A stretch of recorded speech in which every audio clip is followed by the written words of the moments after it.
கரூரில் கல்லூரி மாணவர் ஒருவர் சிறுமியை திருமணம் செய்துள்ள சம்பவமும், பிறகு காவல் நிலையத்திற்கு சென்ற இவர்களை விடாமல் துரத்திய உறவினர்கள் செய்த காரியமும் பரபரப்பை ஏற்படுத்தியுள்ளது. சினிமாவை மிஞ்சும் இந்த சேசிங் சம்பவத்தை பற்றி இந்த தொகுப்பில் பார்க்கலாம்.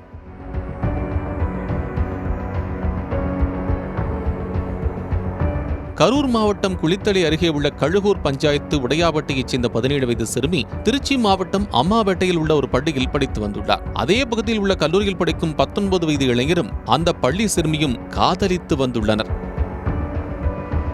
இந்த நிலையில் பள்ளி மாணவிக்கு கட்டாய திருமணம் செய்ய பெற்றோர்கள் முடிவெடுத்ததாக தெரிகிறது. இதனால் பதறிப்போன அந்த சிறுமி இதை பற்றி தனது காதலனுக்கு தகவல் தெரிவித்துள்ளார். இதனால் காதலியே உன்னை கைவிட மாட்டேன் என நம்பிக்கை தெரிவித்த அவர் சிறுமியின் ஊருக்கு சென்று அவரை அழைத்துக் கொண்டு ஐயர்மலை பகுதியில் உள்ள ஒரு கோயிலுக்கு சென்றுள்ளார். பிறகு அங்கே வைத்து சிறுமியை அவர் திருமணம் செய்ததாக கூறப்படுகிறது. இதனையடுத்து தனக்கு திருமணம் நடந்த சம்பவத்தை அம்மாபேட்டையில் உள்ள தனது பெற்றோர்களுக்கு அந்த கல்லூரி மாணவன் தெரிவித்துள்ளார். விஷயத்தை கேட்டதும் பதறிப்போன பெற்றோர்கள் ஐயர்மலைக்கு வந்துள்ளனர். இதன் பிறகு நடந்து போச்சு, இனி நடக்கிறத பாப்போம் என யோசித்த இளைஞரின் பெற்றோர்கள் ஒரு வாடகை ஆம்னி வேனில் மகனையும் அந்த சிறுமியையும் தோகைமலை காவல் நிலையத்திற்கு ஆஜராக அழைத்துச் சென்றுள்ளனர். இதை பற்றி அறிந்து கொண்ட உறவினர்கள் சிறுமியை மீட்க வேண்டும் என களத்தில் இறங்கினர். அதாவது குளித்தலை மணப்பாறை சாலையில் ஆம்னி வேன் சென்று கொண்டிருந்த போது சினிமாவை மிஞ்சும் அளவுக்கு சேசிங் செய்து வந்த சிறுமியின் உறவினர்கள்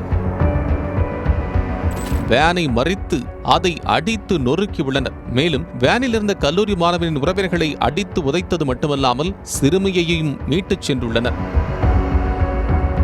இதனையடுத்து சம்பவ இடத்திற்கு வந்த தோகைமலை போலீசார் காயமடைந்த கல்லூரி மாணவன் மற்றும் அவரது தம்பியை தோகைமலையில் உள்ள அரசு மருத்துவமனையில் சிகிச்சைக்காக சேர்த்தனர். இந்த சம்பவம் குறித்து இளைஞரின் தந்தை தோகைமலை காவல் நிலையத்தில் கொடுத்த புகாரின் பேரில் காரை அடித்து சேதப்படுத்தி கல்லூரி மாணவர் மற்றும் அவரது தம்பியை அடித்து உதைத்ததற்காக சிறுமியின் உறவினர்களான கழுகூரைச் சேர்ந்த சுப்பிரமணி என்பவரையும் சஞ்சய் என்பவரையும் கைது செய்து விசாரணை மேற்கொண்டு வருகின்றனர்.